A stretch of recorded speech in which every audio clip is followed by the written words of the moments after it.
मौर्यकाल से संबंधित क्वेश्चन देखेंगे। ठीक है, मेरे 30 क्वेश्चन हो गए, 31 से शुरू करते क्वेश्चन। क्या कह रहा है कि अशोक ने बौद्ध होते हुए भी हिंदू धर्म में आस्था नहीं छोड़ी थी। तो इसका प्रमाण कहाँ मिलता है? इन्होंने एक उपाधि धारण की थी, देवाना प्रिय की उपाधि धारण की थी, इसी में इसका उल्लेख मिलता है। तो ये उल्लेख करने वाला कौन है? शिलालेख है, तो ये भाब्रू शिलालेख है। इसी में इन्होंने कहा, इन्होंने उपाधि धारण की थी कौन सी? देवाना प्रिय, और दूसरे कौन है? दशरथ। तो मौर्य काल में 2 लोगों ने उपाधि धारण की है। कौन कौन से? अशोक और दशरथ ने उपाधि ये धारण की थी। ठीक है, किसमें उल्लेख मिलता है? ये भाब्रू शिलालेख में उल्लेख मिलता है। और इसकी खोज किसने की थी? कैप्टन बर्ट ने। कब की थी? 1840 में की थी, 1800 यानी 40 में की थी। भाब्रू शिलालेख ये कहाँ पड़ता है? राजस्थान के जयपुर जिले में पड़ता है। और इसी में क्या मिलता है? इन्हें देवाना प्रिय कहा गया। और इसमें बौद्ध के तीरत्नों का उल्लेख मिलता है, बौद्ध धम्म संघ का भी उल्लेख मिलता है इसमें। अशोक का नाम अशोक यानी किस शिलालेख में मिलता है? तो देखिए, मास्की में मिलता है, नैतूर में मिलता है और गुज्जरा में भी मिलता है। और किस में मिलता है? उड़े गोलम में भी मिलता है इसका उल्लेख। ऐसी अशोक को महाराज कुमार कहा गया। तो किस में कहा गया महाराज कुमार? तो पान गोररिया गुआलेख में कहा गया है। ठीक है, तो अशोक ने उपाधि धारण की थी कौन सी? देवाना प्रिय। 2 लोग हैं मौर्य काल में उपाधि धारण करने वाले, ये एक अशोक और दूसरे कौन है? दशरथ हैं। तो आंसर इसका क्या हो जाएगा? सी हो जाएगा। 32 देखिए, क्वेश्चन कह रहा है निम्नलिखित में से किस सूत्र में अशोक के राज्यकाल में तृतीय बौद्ध संगीति का उल्लेख करता है? तीसरी बौद्ध संगीति का उल्लेख कौन करने वाले हैं? दीपवंश और महावंश है। इसमें श्रीलंका का भी उल्लेख मिलता है। और किस भाषा में है? ये पाली भाषा में लिखे गए हैं। ठीक है, तो अशोक के समय में तीसरी बौद्ध संगीति हो रही, उसी में ही क्या जोड़ा गया था? तीसरा पीटक जोड़ा गया था, अभिधम पीटक जोड़ा गया था। उस समय अध्यक्ष कौन थे? मोगली पुत्तिस थे। और राजा कौन थे उस समय? अशोक थे। ठीक है, तो इसका आंसर क्या हो जाएगा? 2 और 3 हो जाएगा। तो आंसर इसका क्या हो जाएगा? बी हो जाएगा। नेक्स्ट क्वेश्चन देखिए, क्या कह रहा है कि अशोक के शासनकाल में बौद्ध सभा किस नगर में आयोजित की गई थी? तो स्थान पूछा जा रहा है। तो इनकी राजधानी थी अशोक की पाटलिपुत्र में, इसका वर्णन मिलता है। और वर्णन करने वाले कौन हमने बताया था? दीपवंश और महावंश है इसमें। और तीसरी बौद्ध संगीति हो रही, किस स्थान पे हो रही है? अशोकाराम बिहार में होती है। ठीक है, और तीसरा पीटक भी जोड़ा जाता है इसमें, अभिधम पीटक जोड़ा जाता है इसमें। अध्यक्ष भी पूछे जाते हैं, कौन है? मोगली पुत्तिस थे। ठीक है, तो आंसर इसका क्या हो जाएगा? बी हो जाएगा।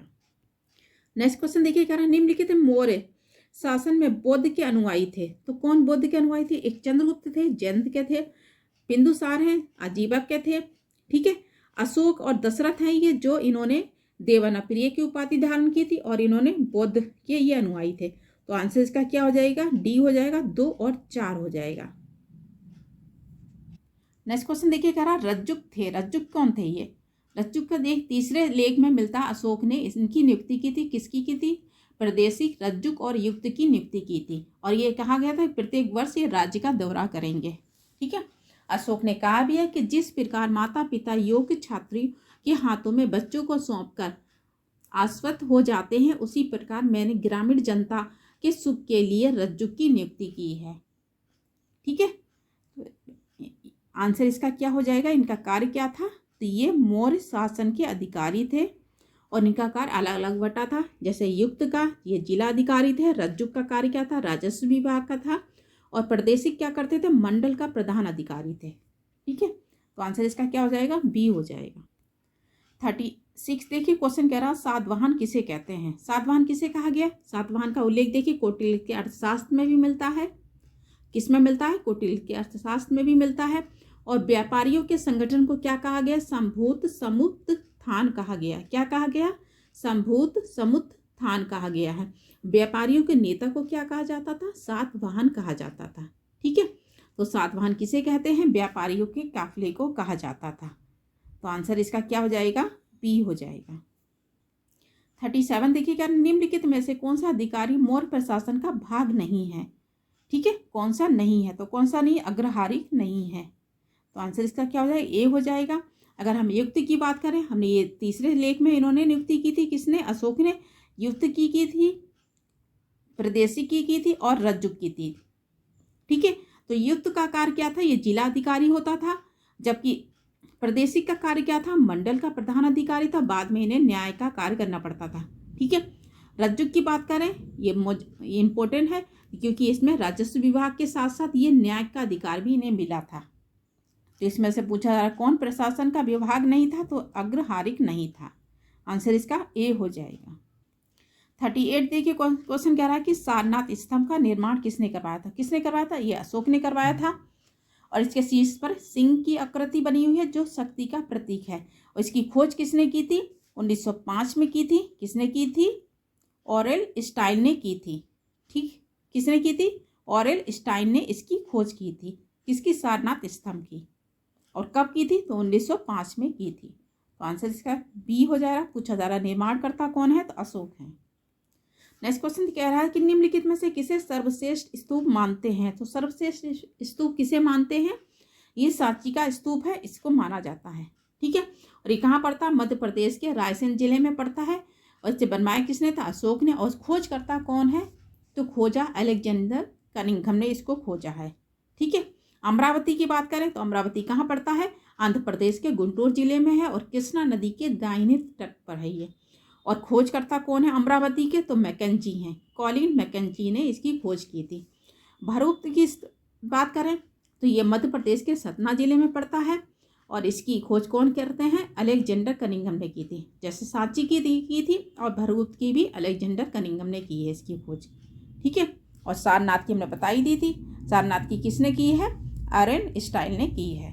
तो आंसर पूछा जा रहा है सर्वश्रेष्ठ स्तूप कौन सा है, तो सांची है। तो आंसर इसका सी हो जाएगा। 40 क्वेश्चन देखिए, सांची का स्तूप किस शासक ने बनवाया, तो किसने बनवाया था, ये अशोक ने बनवाया था।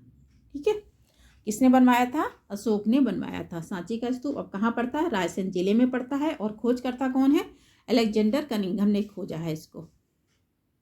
तो आंसर इसका क्या हो जाएगा, बी हो जाएगा।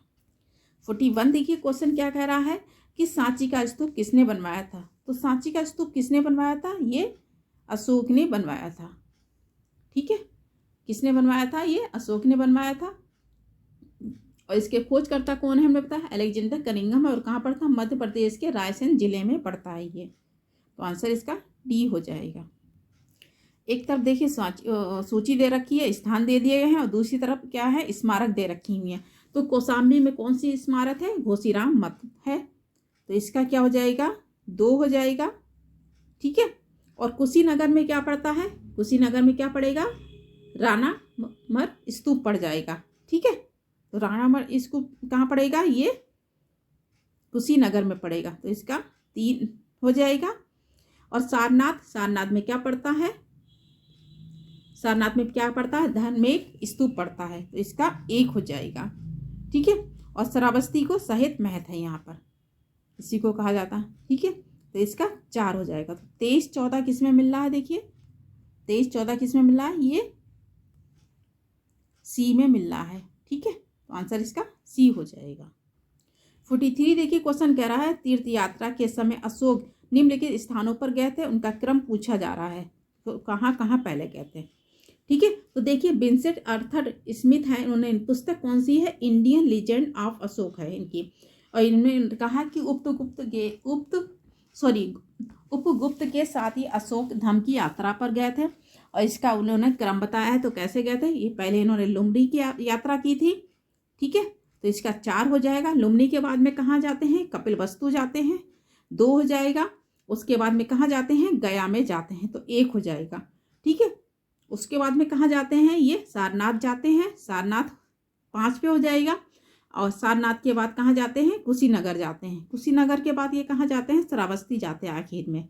ठीक है, तो इसका क्रम क्या हो जाएगा, आंसर इसका डी हो जाएगा। ये क्रम पूछा भी जाता है, तो सबसे पहले कहाँ जाते हैं, लुम्बिनी जाएंगे, लुम्बिनी के बाद में कपिलवस्तु जाते हैं, फिर गया, फिर सारनाथ, कुशीनगर, फिर श्रावस्ती में जाते हैं ये। तो आंसर इसका क्या हो जाएगा, डी हो जाएगा।